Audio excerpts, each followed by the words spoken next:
What kind of soldier runs into enemy fire without a weapon? In the next 8 minutes, you will witness how a man branded as a coward saved 75 lives in a single day, armed with nothing but bandages and unshakable faith. Before we dive into this extraordinary story that has been trending across social media platforms, let me tell you about Desmond Doss, a man whose courage would redefine heroism in World War II.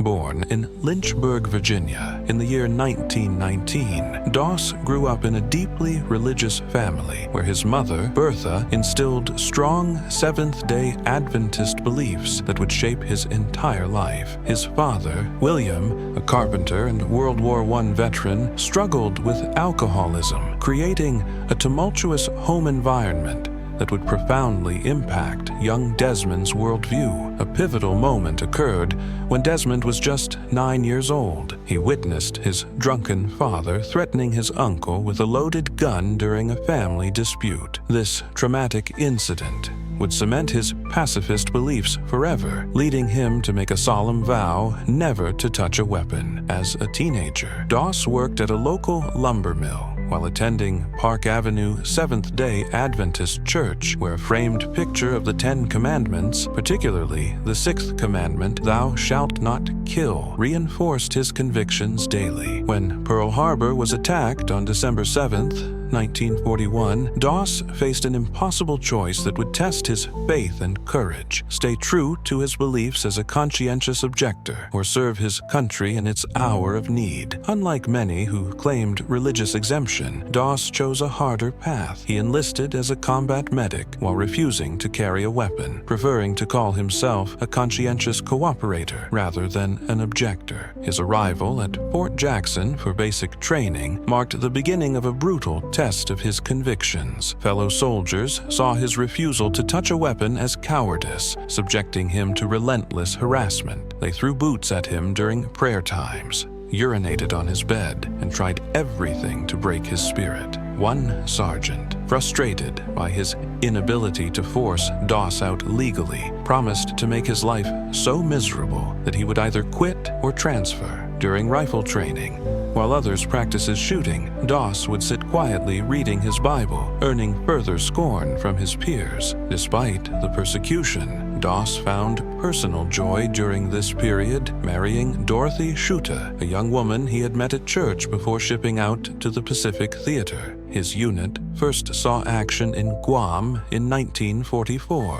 where Doss began proving his worth by treating casualties under fire. In the Philippines, he earned the respect of those who had once mocked him by repeatedly risking his life to save wounded comrades. But it was at Okinawa's Hacksaw Ridge where Doss would write his name into history. The Japanese had transformed the 400-foot cliff into an impregnable fortress with intricate networks of tunnels, bunkers, and pillboxes, creating devastating fields of fire. 4 previous American attempts to take the position had failed, leaving the ridge littered with casualties. On April 29, 1945, as the 307th Infantry Regiment began their assault, Doss's unwavering faith would be put to the ultimate test. For 12 grueling hours, while Japanese artillery, mortars, and machine guns turned the plateau into a slaughterhouse, Doss ran through enemy fire again and again,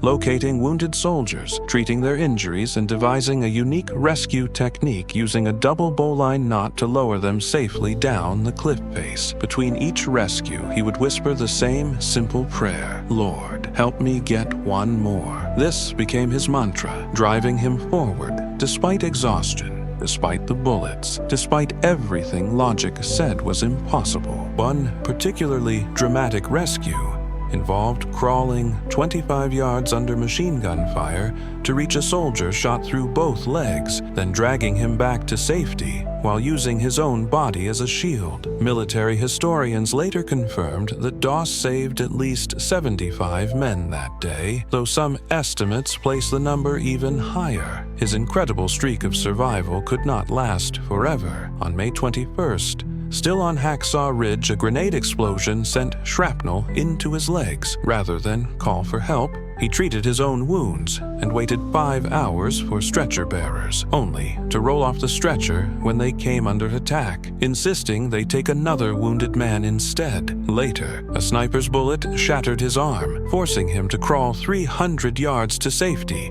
using a rifle stock as a splint, the only time during the war he would touch a weapon. President Harry Truman presented the Medal of Honor to Doss on October 12, 1945, saying, "I am proud of you. You really deserve this. I consider this a greater honor than being president." The war left Doss 90% disabled, with a lost lung due to tuberculosis contracted in the Pacific, making it impossible to continue his carpentry career. Yet he never complained, dedicating his life to church work and sharing his story with young people. His example led to significant changes in military policy regarding conscientious objectors, proving that religious conviction and military service were not mutually exclusive. Captain Jack Glover, who had once tried to transfer Doss out of his unit, later admitted he was one of the bravest persons alive, and then to have him end up saving my life was the irony of the whole thing. The Battle of Okinawa, where Doss performed his heroic actions, was one of the bloodiest in the Pacific Theater, with over 82,000 casualties on both sides. The fierce resistance encountered there influenced the American decision to use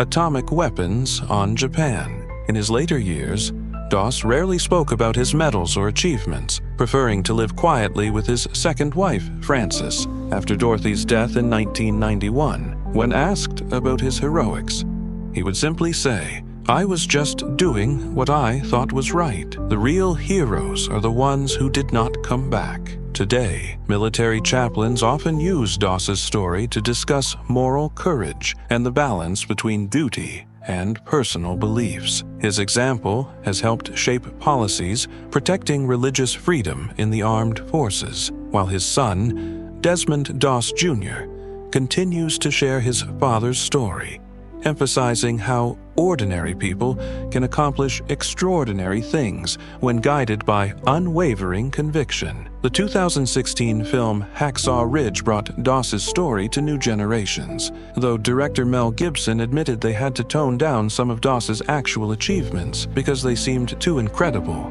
for audiences to believe. Doss passed away on March 23, 2006, at his home in Piedmont, Alabama, leaving behind a legacy that continues to inspire millions.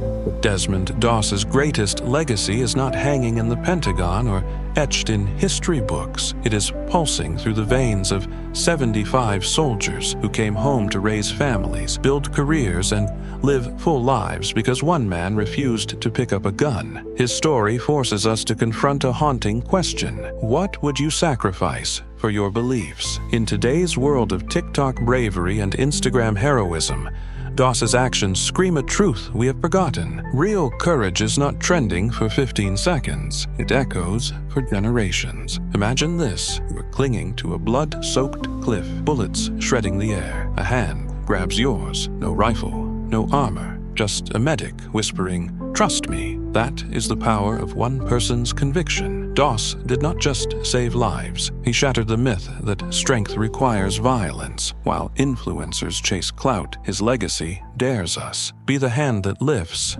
not the fist that strikes. Here is the twist Hollywood will not tell you. Many of the men Doss rescued never knew his name until decades later. They rebuilt America.